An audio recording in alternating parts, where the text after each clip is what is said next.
Because of what prisoner 819 did, might settle the mess, Mr. Correctional Officer. Because of what prisoner 819 did, might settle the mess, Mr. Correctional Officer.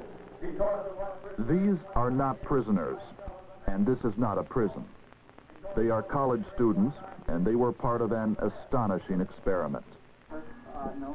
See you later, Teresa. On a quiet Sunday morning in August, the Palo Alto police swept through the dorms and student housing areas of Stanford University.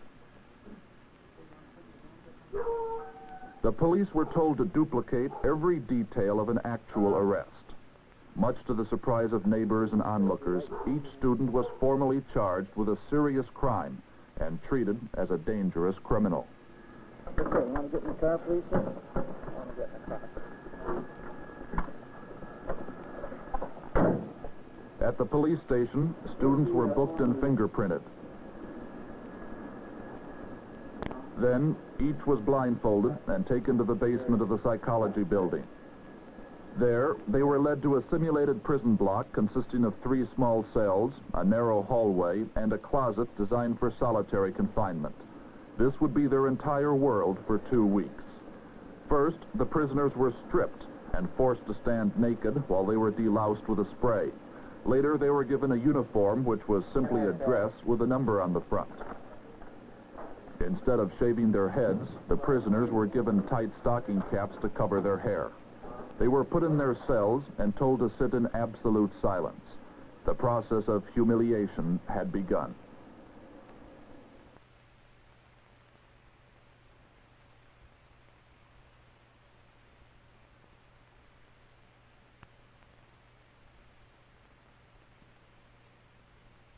And the prisoners were lined up against a wall for a count. The purpose of the count was to familiarize the prisoners with their numbers and with the numbers of the other prisoners, so that they would begin to think of themselves anonymously as numbers and no longer as people with names and identities. At first, the guards were still groping for things to do to the prisoners, and the prisoners still weren't sure how to respond. Well, I don't know. Let's try it together and see if we can get it better from the other end. What do you think? Let's see if we can count backwards. That might work. Let's see if we can count backwards here. Let's try that out. 9, 8, 7, 6, 5, 4, 3, 2, 1. Oh, that's bad. Oh. Hey, I don't want anybody left. On day 2, there was a very sharp change in the whole nature of what was happening in that prison. The prisoners, attempting to assert their freedom, their individuality, rebelled. And we had an open rebellion. What constituted that rebellion? They refused to eat. They barricaded themselves in their cells. They started ripping off their numbers, took off the stocking caps, started screaming out obscenities at the guards, and the guards are frightened. The guards, not completely certain how to act during this unexpected rebellion, started to remove the beds from one cell.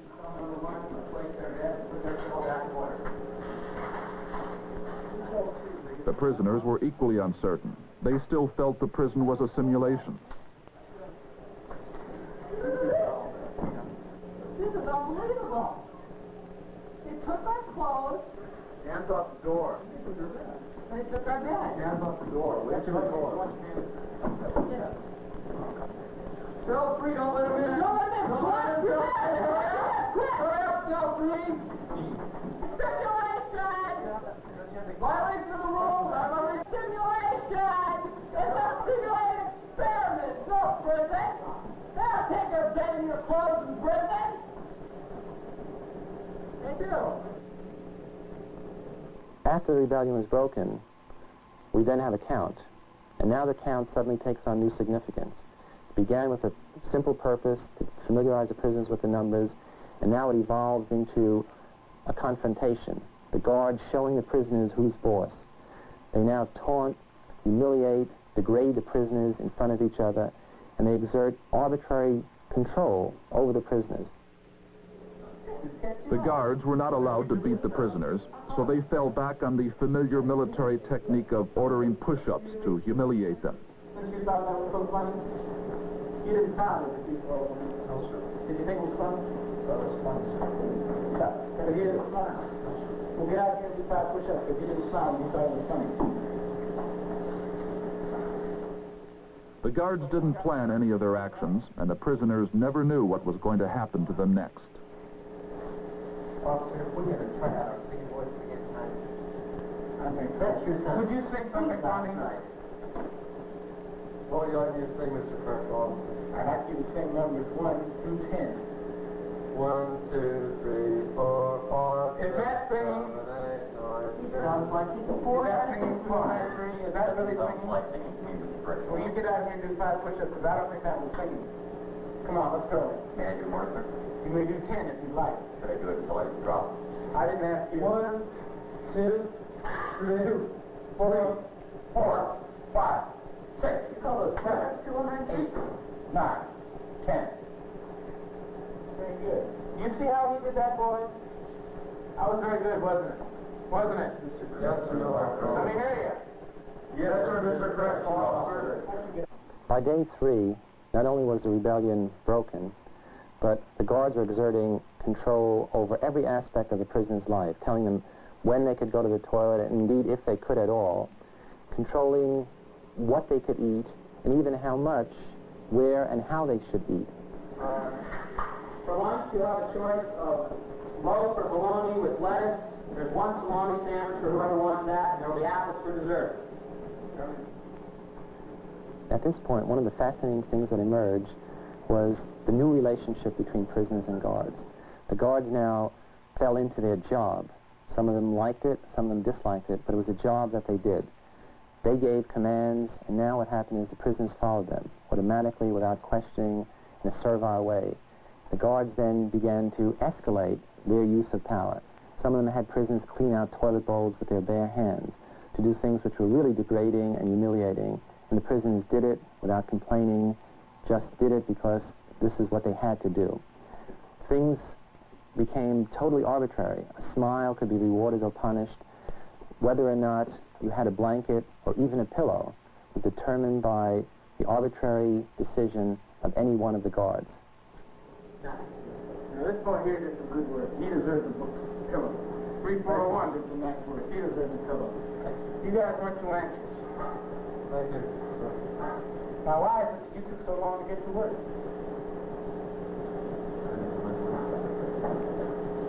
Do you feel like having a pillow? Well, why should I give you a pillow if you didn't feel like working?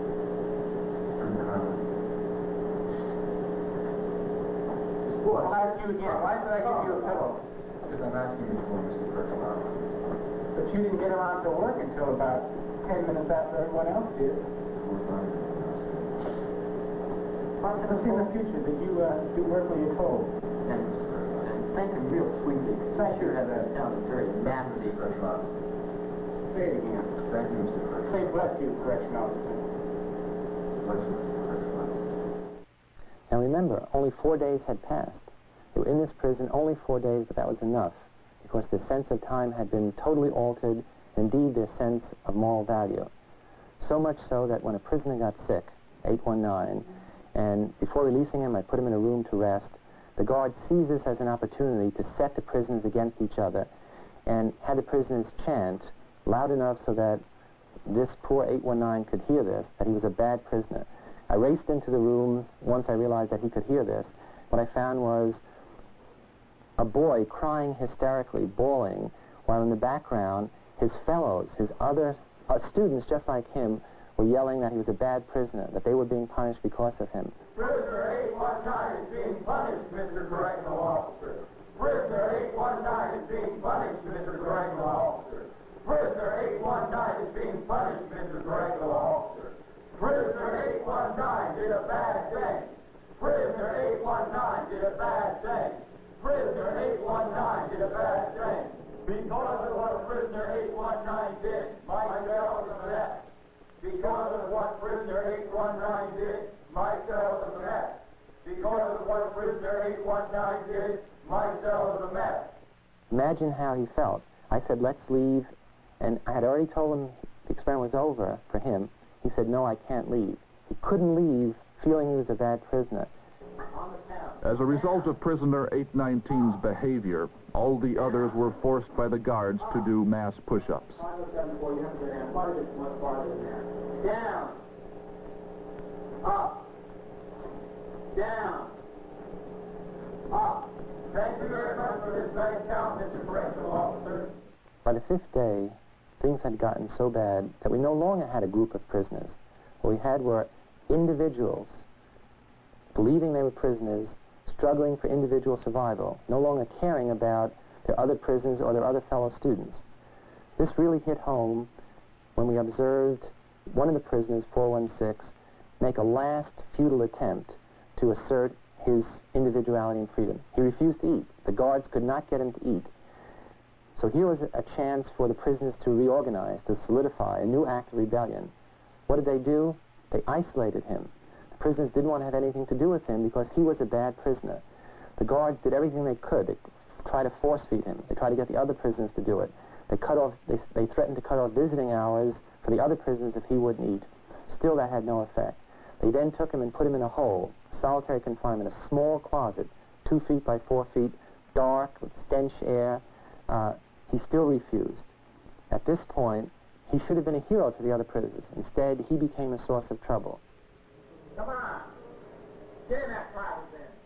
That's prisoner 416 on the floor, as he was forced into solitary. You're not going to hurt his energy for 1 second. You got a nice friend in here that's going to see to it that you don't get blankets tonight. Because of his refusal to eat, the prisoners were lined up for yet another count. But this time, the guards allowed them to express their anger directly at prisoner 416. Thank you, 416. Okay, 209. Thank you, 416. Over there. Oh, that's right. Oh, yeah, you do it the same way, 209. Thank you, 416. Okay, that's enough. I had enough, you man. Finally, what happened is the guards gave the prisoners a choice. They could have this poor guy come out of solitary if they were willing to give up some little thing, their blanket. It wasn't even very cold in the cells. However, if they wanted their own blanket, then he would have to stay in solitary. The prisoners voted, and they voted to take their own blankets and let him rot in solitary. Now, there's a couple ways that we can do this, depending upon what you want to do. Now, if 416 does not want to eat his sausages, then you can give me the blankets and sleep on the bare mattress, or you can keep your blankets and 416 will stay in another day. Now, what will it be? What will it be over here? How about 5486? I'll give you my blanket, Mr. Correctional Officer. You don't want his blanket. Well, now you boys got to come to some kind of decision here. Well, you two, Master. How do you feel about this? We got 3 in favor of keeping the blanket. We got 3 against 1. Keep your blanket. 416, you're going to be in there for a while. So just get used to it. At this point, we had to end the experiment. We had to end the experiment because it no longer was an experiment. We had created a prison in which people were suffering, in which the prisoners were passive, withdrawn, isolated, detached, behaving in pathological ways. Some of the guards were behaving sadistically, brutally, and many of the guards who were not were helpless to do anything about it, indeed allowed it to go on, never countermanded an order, just were helpless and drawn into this thing. And at that point, we said, enough, we have to end this. I had really thought that I was incapable of this kind of behavior. I was surprised, even no, I was dismayed to find out that I could really be that I could act in a manner so absolutely unaccustomed to anything I would even really dream of doing. And while I was doing it, I didn't feel any regret. I didn't feel any guilt. It was only afterwards when I began to reflect on what I had done that this behavior began to dawn on me, and I realized that this was a part of me I hadn't really noticed before. I began to feel that I was losing my identity, that the person that I called Clay, the person who put me in this place, the person who volunteered to go into this prison, because it was a prison to me, it still is a prison to me. I don't look on it as an experiment or a simulation. It was just a prison that was run by psychologists instead of run by the state. I began to feel that identity, that the person that I was that had decided to go to prison was distant from me, was remote, until finally I wasn't that. I was 416. I was really my number, and 416 was going to have to decide what to do. Once you put a uniform on and are given a role, I mean, a job, saying your job is to keep these people in line, then you're certainly not the same person as if you're in street clothes and in a different role. You really become that person. Once you put on that khaki uniform, you put on the glasses, you take the nightstick, and you act the part. That's your costume, and you have to act accordingly when you put it on. It harms me. Why? I mean harms. I mean in the present tense, it harms me. How did it harm you? How does it harm you? Just to think about it? You mean that people can be like that? Yeah. It let me in on some knowledge that I've never experienced firsthand. I've read about it. I've read a lot about it, but I've never experienced it firsthand. I've never seen someone turn that way. And I know you're a nice guy. You know? You don't Do you know understand? that, I do. I do know you're a nice guy. Then why, I don't you get hate that because I know what you can turn into. I know what you're willing to do. If you say, oh, well, I'm not going to hurt anybody. Oh, well, it's a limited situation. It's over in 2 weeks. Well, you in position, what would you have done? I don't know. I can't tell you, but I know what I'd do. Would you believe? I don't believe I would have been as inventive as you. You mean, I don't believe I would have applied as much imagination to what I was doing. Do you understand? Yes, I understand. I think I would have been a guard. I don't think it would have been such a masterpiece. I didn't see where it was really harmful. It was degrading, and that was part of my particular little experiment to see how I could. Your particular little experiment. Yes, Why don't you tell me about that? I was running little experiments of my own. Tell me about your little experiment. Okay. I'm curious. I wanted to see just what kind of verbal abuse that people can take before they start objecting, before they start flashing back. Yeah. Under the circumstances, and it surprised me that no one said anything to stop me. No one said, "Carmen, you can't say those things to me. Those things are sick." Nobody said that. They just accepted what I said. I said, go tell that man to the face he's the scum of the earth, and they'd do it without question. They'd do push-ups without question. They'd sit in the hole. They'd abuse each other. And here they're supposed to have they're supposed to be together as a unit in jail, but here they're abusing each other because I requested them to, and no one questioned my authority at all. And it really shocked me. Why didn't people, when I started to get abuse people so much, I started to get so profane that, and still people didn't say anything.